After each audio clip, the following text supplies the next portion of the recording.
technology, we have a lot of apps and technology evolving. Deb, would you like to tell us something, some useful apps regarding diabetes? Yeah, sure. So I've just tried to put a compilation together of some of the apps and upload programs that we use, and really just to kind of highlight the overwhelming amount of data that we receive from patients nowadays and how we've tried to manage it and make life a bit simpler. Can we have the video, please?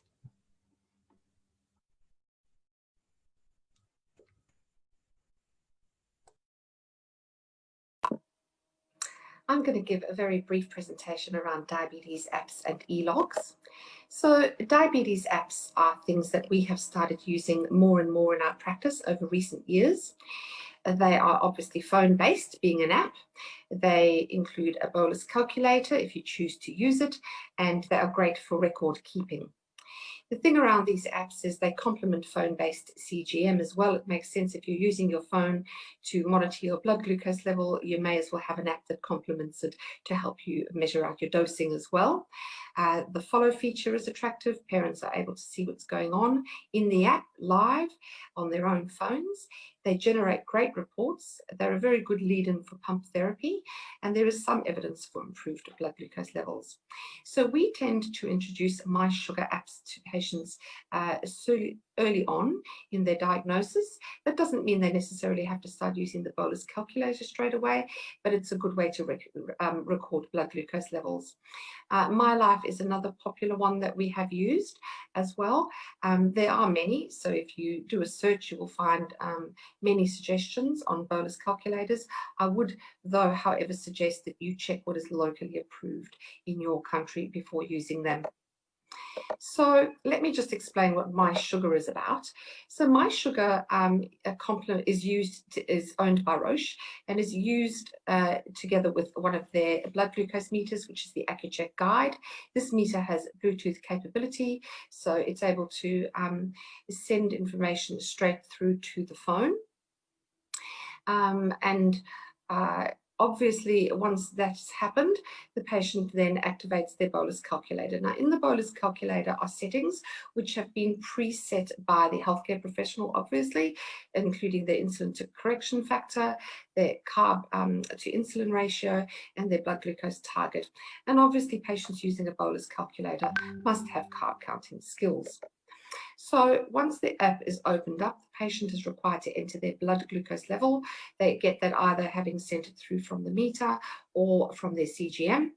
They then enter the carbs that they're about to eat, and they touch the little calculator on the screen, and it will suggest a dose based off the basic settings that have been set in the calculator by the healthcare professional.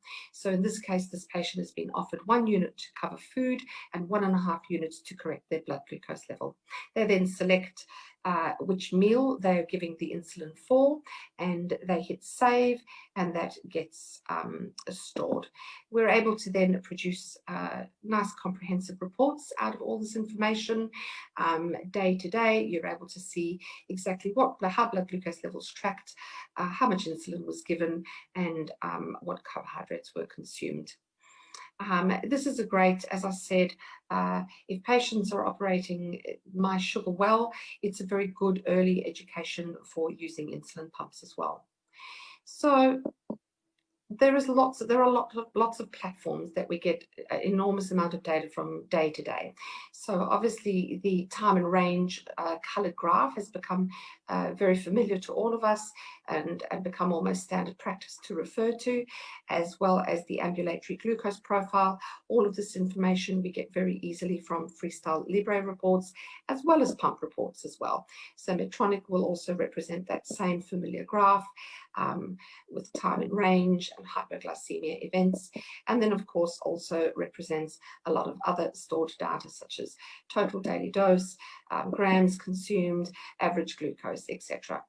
We found that using all these varying different platforms became very time consuming in clinics because obviously we want to access the data speedily, and we found a data upload platform called Tidepool, where all of these many blood glucose meters, freestyle Debra and pumps data can be captured, and it's represented in the same format for each of these devices. So you're only having to navigate and learn one platform.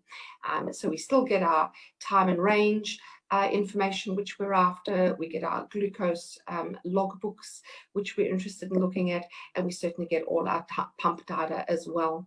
And we have found that generally speaking, most of the devices we use do go into Tidepool. There are a couple, unfortunately, that don't, but overall it's made running clinics very much more smoother, having all our information going to one report style. And I'm happy to talk to this topic during question time. Thank you.